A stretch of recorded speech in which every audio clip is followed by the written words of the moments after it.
Good afternoon. This is Dr. Bones Live, and today my guest is Fallen Rule, and I have Scott on the line. Welcome to the show, Scott. How you doing? How's it going? Very well, thank you.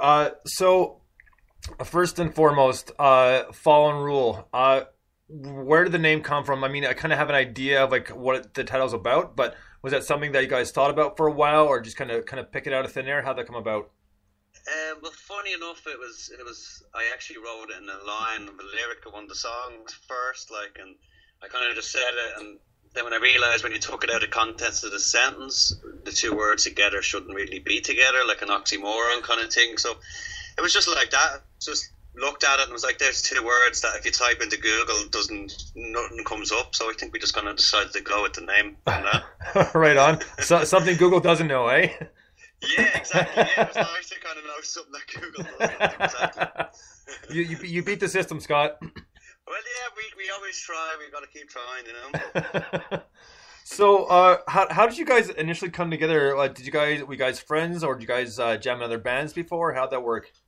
Yeah, a lot of us have played in other bands and other things and stuff like that for the last couple of years, and like the lineup it is now, it's both through friends and just I suppose being in bands, and we needed a drummer, so like a friend of mine kind of put me onto Gaz and stuff like that, and Florian, the bass player, he's moved over from Paris to live with my friend who he goes out with, and it was just kind of quite organically kind of saying it, but it just kind of happened out of necessity, I suppose, and friendship, the usual.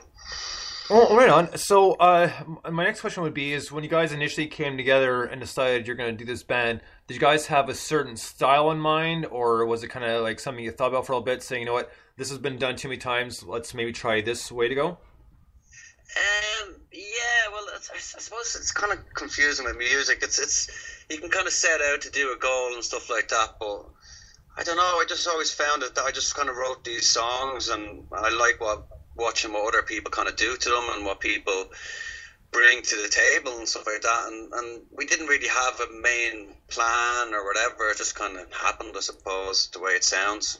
Just from what we listened to, I think, you know. Oh, it was a curious question for me because I've listened to the songs, and the song you sent me, and it just there's so many different types you can pick up from, and even in your bio, you know, it says folk infused rock and roll, and I know a touch of blues and a touch of gospel, so it's kind of interesting because that's quite the mix.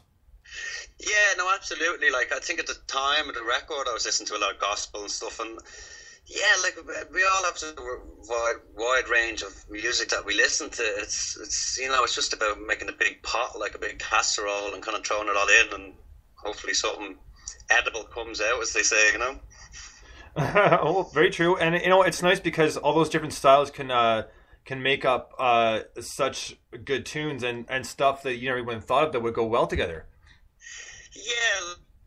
Is like people say, you know, blues has to be just blues, or gospel has to be just gospel, or whatever, and it's not really. I think we're like blank canvases when we start, and the more we listen to, the more different things. I think when you go to make music, if you just keep true to yourself, and what comes out is just, you know, what you've soaked up like a sponge over your lifetime, and you know, there's no rules with music, and that's why so many people get to do it, and that's why it's so much fun. You know what I mean? Very, very true. Which leads me to the next question, because you talked about writing the songs. So now, do you do most of the writing, then come to the band, and you guys will like write the music to it and then jam it out, or how does that work? How's the dynamic work? Yeah, well, with the first record, I would have wrote most of it myself, and you know, just with the acoustic and 16 track, and we're adding different things to it. But now, as we're writing, we're kind of growing a bit different, and I want to write with the other lads too. So I think we have a new song that came from the bass and drummer kind of jamming on this riff that reminded me of another song, and we called it that for a while, and then I took it home and wrote the lyrics and the melody to it, and that was the kind of one where it was a group effort, and it was great. It's kind of signing it the way it's going to go, I think, you know. Well, it's nice that way too, just because, you know, everybody can put their input in, and you never know with something that you've come up with first of how they can put their take on it and just turn it into something like from something good to just something amazing and kind of blow you away. Exactly.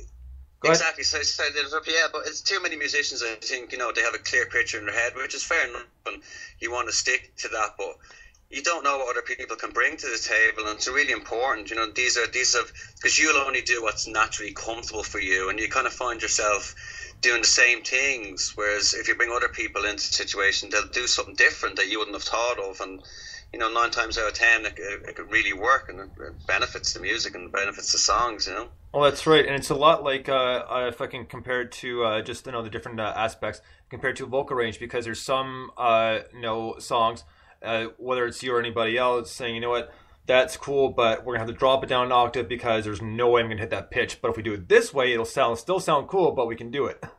Exactly, exactly. So, you need other people's opinions, because you could be just acting crazy sometimes yourself, you know. yeah. Or on the other hand, in the extreme, you can be lucky they're just humoring you, right? So. But that's it. but that's what makes the writing process so much fun, right? Because there's so many different ways you can go. Exactly, yeah. Like, it's very, like, when the way it works for me is like, when I am writing, and I can, you know, it's a blurry picture at the start, and then it becomes really clear, like, you know, what way it's meant to be and what way it's meant to go, and that's when it kind of starts getting exciting. Then, you know what I mean? You can start hearing the song in your head, and yeah, that's where it kind of starts making sense, you know. Absolutely. And on that note, I want to start talking a little bit about your debut album that came out March 2013, called No Way to Know Why. Now, being your debut album, when the tunes are written and arranged, did you guys have a certain idea in mind of how they're going to line up, or was there like just, you know, it kind of just fell into place and sounded like it was right? I actually got the running order in one go, which was kind of strange. I thought I'd be burning CDs in different orders, and you know, I thought I'd be trying to quiz myself for ages on what was the right way. But I just, same again, it just felt right a certain way, certain songs. I also did a bit on numbers as well, like going on old albums, like where certain tracks were and what numbers they were and how they affected me listening to them. So yeah, I kind of thought about it for a while, and then just it became same again. It came really clear in my head, and I was like, no, this is the way they should be. And you know, and that well, you know what? Sometimes it just comes out the right way, and that process alone is always interesting to me too. Just because, I mean, you're right, because they can be arranged in so many different ways, and some of them just don't sound like they should. But sometimes you're like, you know what? This sounds really good. We should put it this way. And a lot of times it kind of just falls right into place, and it just works out nicely. Exactly. If it's not broke, don't fix it. But another thing which I kind of foolishly done was I was looking at albums as they were back in the 70s, and like, you know, they didn't need the best song first, or, you know, either singles first, second, third, or whatever. They didn't care about that sort of thing, whereas now it's kind of more important. And I kind of stuck to my gun and was like, no, I'm not going to put first single on number one, and I put it on track 9, which I don't know if it's a good idea, but fuck it, it's done, you know what I mean? Well, you know, and it's interesting that you mentioned the 70s too, because you're right in that aspect too, because I know people really didn't hear too much. They had to go out and actually buy the record, and now things are so readily available that you can pre-listen to it or buy before the actual physical copy comes out. So it's a completely different ballgame. Yeah, it's completely changed, and I don't think it's necessarily for the good, but we just got to kind of, you know, accept it and move on with it, and just kind of embrace it, because there's nothing really we can do about it. No, very true, but you know, it's still moving well, and it just really what it comes down to, just you need that one catchy hook that, you know, people are going to pick up on, and before you know it, word of mouth, the internet, what have you, it just passes around so much. And yeah, that's what we're hoping on for sure. Yeah. Well, and the thing is too is like, you know what? I've actually I'm glad I finally came down this, because I've been after you guys for a while. So cool. it just been nice to finally get the chance to talk to you guys, because I finally got in touch with you and then talked to your manager via email, Victoria. Yeah. She's kind of have to send me the tracks along, and a hell of a bio, man. I've been looking at this and still looking at it still, and I can't imagine it had to be a real treat to work with a Grammy Award-winning engineer, Fernando Loderio, because looking at his track list, I mean, it's unreal. I mean, you got everything from Chick Corea and jazz. You got Sheryl Crow, you got Q-Tip, Franz Ferdinand, Paul McCartney, Elvis Costello, Lou Reed. I mean, it's unreal. I mean, tell me, how exciting was that? I know, it is pretty crazy. He actually won the Grammy after he worked with us, so I don't know if that made it any different. But yeah, no, it was a real weird one how it happened, to be honest. I think he mailed me